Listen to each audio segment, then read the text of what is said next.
Toi qui me regardes normalement, tu as fait 7 choix sur Campus Sens. Oui, il y en a qui ont fait que 3, mais ça, c'est leur problème. Nous, on veut maximiser nos sens. Je suppose que vous avez fait 7 choix sur Campus Sens. Et aussi, je le sais, il y a déjà des personnes qui ont des refus. Mais ne vous en faites pas. C'est normal. C'est des choses qui arrivent. Donc, si on est là, ce n'est pas pour parler de tout ça.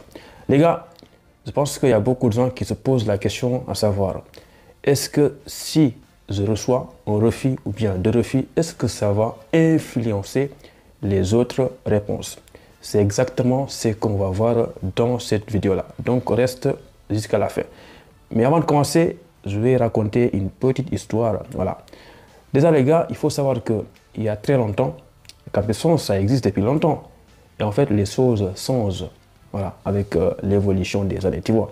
Mais il y a quelques années en arrière, comment ça se passait Campus Sens quand il s'agit de réponse des établissements?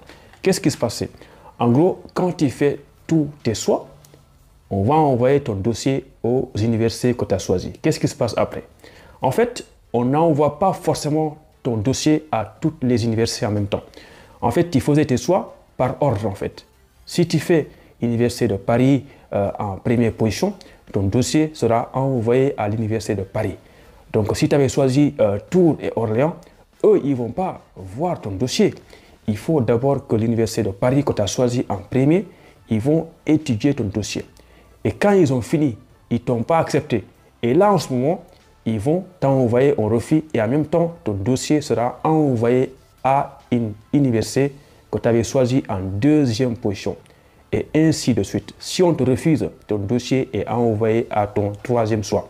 C'est comme ça que les choses se passaient avant. Mais je pense que tu le sais, les choses évoluent. Ça a changé.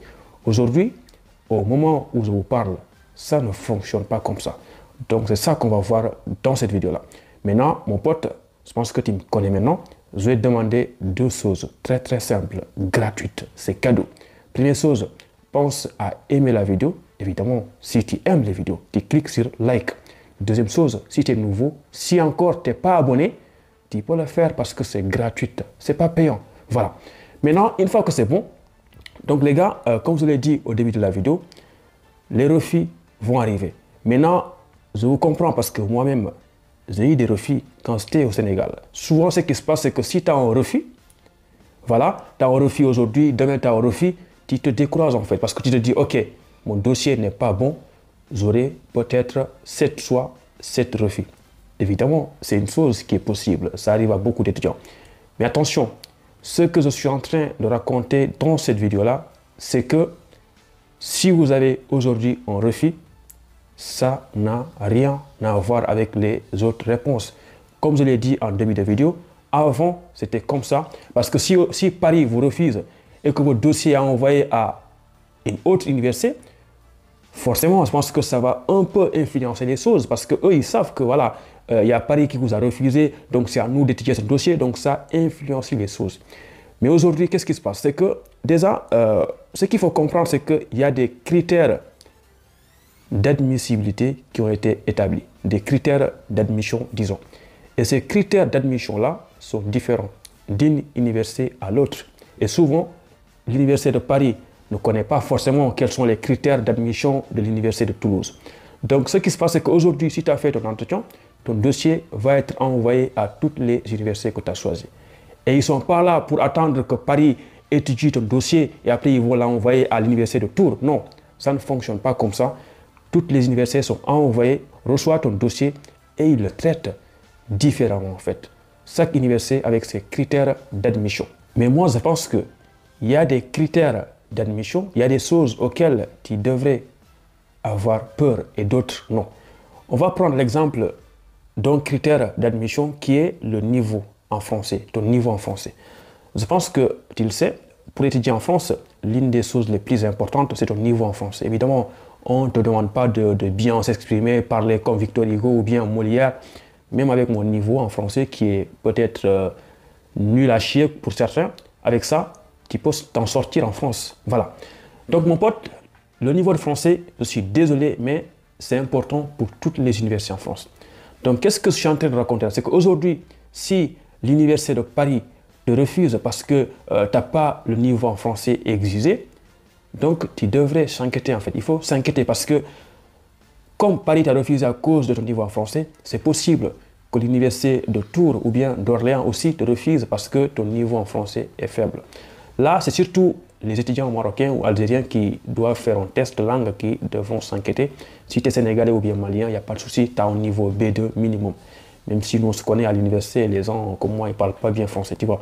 Voilà, donc ça, en gros, si ton niveau de français est trop faible, un établissement te refuse pour ça, c'est possible que les autres aussi remarquent ce problème-là. Voilà.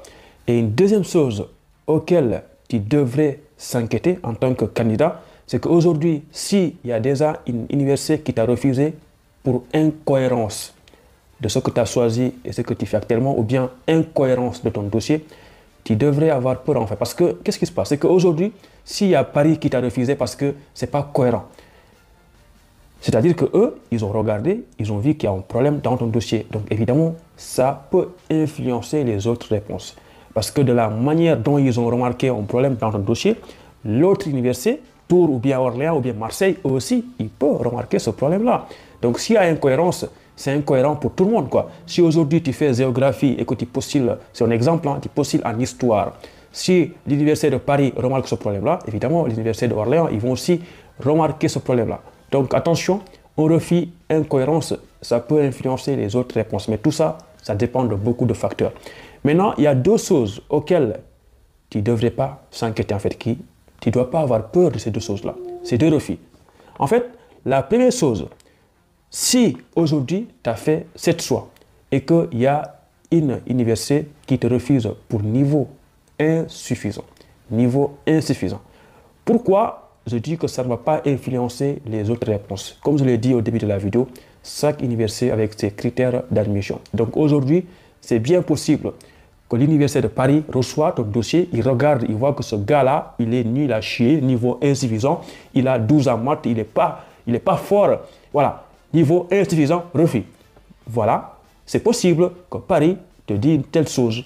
Mais pour l'université de Marseille, on reçoit ton dossier, on le voit. Waouh, il a de bonnes notes. Franchement, on l'accepte. Ou bien on envoie le dossier à l'université de Bordeaux, on voit le dossier. Waouh, quel élève, bonne moyenne, on l'accepte. Pourtant, l'université de Paris t'avait déjà envoyé un refus niveau insuffisant. Donc là, mon pote, si aujourd'hui tu as déjà un refus niveau insuffisant, il faut savoir que ça ne va pas influencer les autres réponses parce que niveau insuffisant, ça dépend de chaque université. C'est différent de ton niveau en français ou là, niveau en français, si tu reçois un refus pour ça, c'est que ça peut aussi revenir en fait parce que le niveau en français, c'est important pour toutes les universités. Mais niveau insuffisant, ça dépend de chaque université. Il y a des universités qui demandent des moyennes de 15, des moyennes de 16. Ça, c'est des fous. Voilà, ils pourront te refuser niveau insuffisant. Mais d'autres universités sont là, ils s'en foutent de moyenne de 16. Tout ce qu'ils veulent, c'est d'avoir la moyenne, c'est de valider. Donc là, tu ne dois pas s'inquiéter. Même si tu as un refus aujourd'hui, tu peux bel et bien avoir une acceptation après. Et une deuxième chose auquel tu ne dois pas t'inquiéter, c'est concernant les places. Il faut savoir que on vous refuse parfois, mais pas forcément parce que vous n'avez pas le niveau.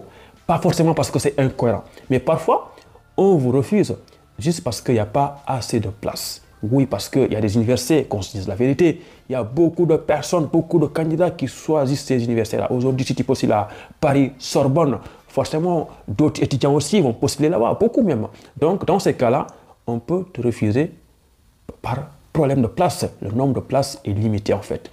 Donc là aussi, tu ne dois pas s'inquiéter en fait, parce que ça ne va pas influencer les autres réponses. Qu'est-ce que je suis en train de raconter là? Donc aujourd'hui, si on te refuse parce qu'il y a eu tellement de candidats, il n'y a pas cette place, on te refuse pour ça, c'est que t'inquiète pas. Peut-être que dans les autres universités qui restent, qui ne t'ont pas encore répondu, il y a des places et ils vont t'accepter. Voilà. Donc mon gars, avant de finir cette vidéo-là, tout ce que je veux que tu retiennes ici, c'est que les réponses des universités n'ont aucun lien. Il n'y a aucune chose qui lie les réponses des universités. Chaque université traite les dossiers à sa manière. Et heureusement, en tant que youtubeur, votre youtubeur préféré, il y a tout le temps des étudiants qui sont refusés 3 à 4 fois, 4e fois, et après ils ont des acceptations à la 6e ou bien à la 7e réponse. Donc les gars, toi tu as choisi cette université. Je ne sais pas pourquoi tu as peur. Il faut attendre à la fin des réponses. Évidemment, c'est dur en fait parce que avoir un refus, 2 refus, 3 jusqu'à 5 et tu te dis, eh Allah, il ne me reste que 2 écoles. Là, ça fait peur, mais c'est possible d'avoir une réponse à la 6e ou bien à la 7e parce que les universités n'ont pas les mêmes critères d'admission. Donc, mon pote, maintenant, j'ai une question à te poser, comme d'habitude. Tu me dis, tu es dans quelle partie dans les démarches Camsens? Je sais que peut-être que beaucoup de personnes ont déjà fait l'entretien, ont déjà reçu des réponses. Donc, dans tous les cas, nous, on a envie de savoir. Si tu es accepté, dis-nous quelle université tu as accepté. Si tu as un refus, dis-nous quelle université tu as refusé. Dans tous les cas, dis-nous tout ce que tu veux dans les commentaires. Et surtout, n'oublie pas, en commentant, de cliquer like. Et surtout, abonne-toi pour plus de vidéos. Allez, ciao, à bientôt.